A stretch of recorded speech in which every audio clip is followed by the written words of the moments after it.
Hi, magandang araw po sa inyong lahat. Samahan ninyo muli si Father Ron sa ating patuloy na laag sa buhay, sa ating patuloy na paglalakbay sa buhay. Sapagkat ang buhay ng isang manampalataya kay Kristo ay isang buhay paglalakbay. So, welcome again sa inyong lahat para sa ating susunod na episode. Tayo po ngayon ay nasa pangilang episode na tayo.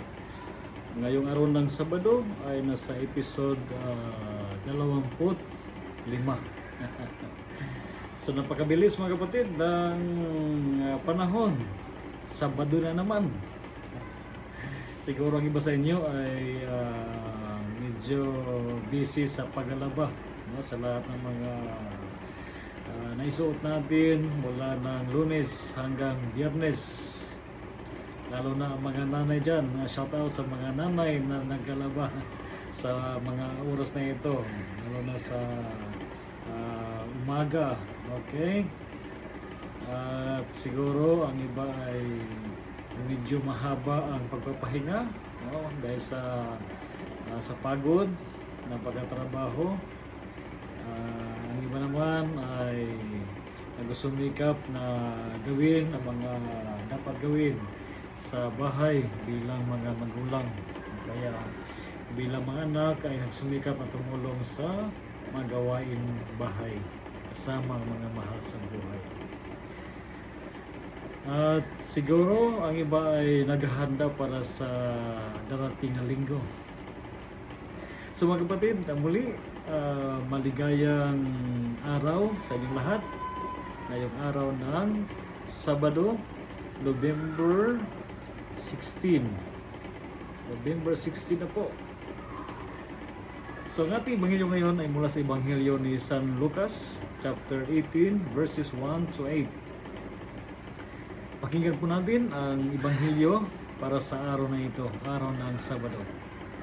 Noong panahong iyon, isinaysay ni Jesus sa kanyang mga alagad ang isang talinghaga upang ituro sa kanila na dapat silang manalangin lagi at huwag manghinawa.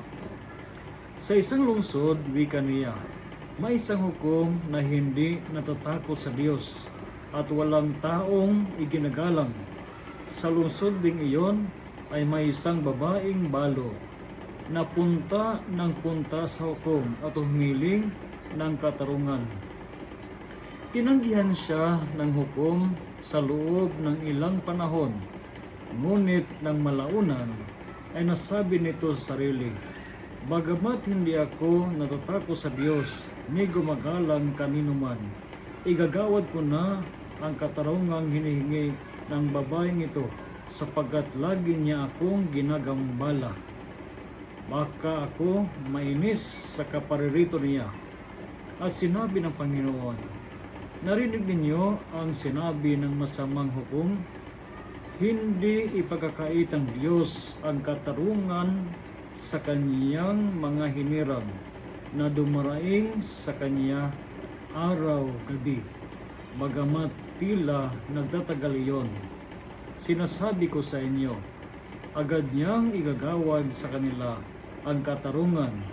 Ngunit pagdating ng anak ng tao sa daigdig na ito, may makikita kaya siyang mga taong nananalig sa kanya. Napakaganda pong bigyan natin ng pansin yung sinasabi ni Jesus sa dulo ng Ebanghelyo. Ngunit pagdating ng anak ng tao sa daigdig na ito, may makikita kaya siyang may mga taong nananalig sa kanya. Mga kapatid, tayo ay pinalahanan ng ating Panginoon sa pagbigay ng halaga sa pagdarasal. Sabi rito na dapat sa ating panalangin tayo ay nananatili. Itinuro sa kanila na dapat silang manalangin lagi at huwag manghinawa. Kayo ba ay nananalangin lagi? O nangihinawa na? Nangihina na? O tinatabang na sa pagdarasal? O napapagod na sa pagdarasal? Sana mga kapatid, naman ang inyong mga pinagdaanan sa buhay, sana ay huwag tayong manghinawa sa pagdarasal, sa pananalangin. Ang panalangin ay parang katulad ng paghinga. Kung tayo ay pipigil sa paghinga, ano mangyayari sa sarili natin? Sigurado mahihirapan tayo unti-unti hanggat sa mawalan tayo ng hininga o kaya mawalan tayo ng buhay. Ganon din, pag tayo ay huminto sa ating panalangin, ay ganon din ang mangyayari sa buhay natin. Unti-unti natin pinapatay ang ating ugnayan sa Panginoon na siya pinanggalingan ng lahat ng mga biyaya. Kaya napakahalaga kung lalo kang sinusubukan dahil sa mga nangyari sa buhay mo, masigit na kailangan natin na lumapit sa Panginoon. Si Jesus Ebanghelyo ay gumamit ng talinghaga ng may isang hukom na napakasama. Wala siyang iginagalang, wala siyang kinatakutan. At mayroon naman isang balo, babaeng balo, na patuloy na nangungulit doon sa hukom. Sa matagal na panahon, hindi siya pinapansin. Ngunit dumating ang panahon, sinabi ng masamang hukom na igagawad ko na ang katarungang hinihingi ng babaeng ito sapagkat lagi niya ako ginagambala. Baka pa ako mainis sa kaparirito niya.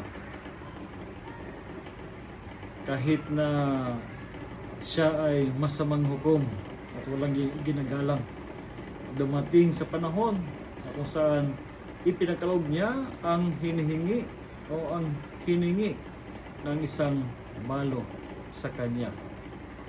Kaya sinasabi ni Jesus sa talinahang ito na huwag tayong manghinawa. Let us persevere in our prayer sapagkat mayroong takdang panahon kung kailan ipagkakaloob ng Diyos ang ating mga kahilingan. Sumuli, maligayang araw sa inyong lahat.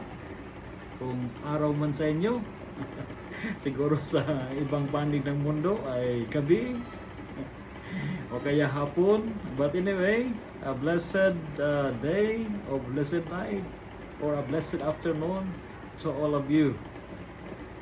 At patuloy tayong maghanda ng ating sarili para sa nalalapit na pagdiriwang. Malapit na po ang panahon ng Adbyento. Kayong darating na Nobyembre 24 ay kapistahan na ng Christ the King. So hudyat na pagkatapos ng kalendaryong pagliturhiya ng simbahan. At sa December 1 ay magsisimula na ang bagong panahon, ang panahon ng Adbyento. So muli, pagpalain kayo ng Panginoon at shout out sa inyong lahat, sa lahat ng ating mga tumatangkilik sa ating social media apostolate o saan man naabot ng ating social media apostolate. Maraming salamat po at naway patuloy niyo akong samahan upang magpalaganap ng mabuting balita sa lahat ng dako ng daigdig. So again, a blessed day, a blessed afternoon, a blessed morning to each one of you. And rest assured of my prayers for you and your family. God bless.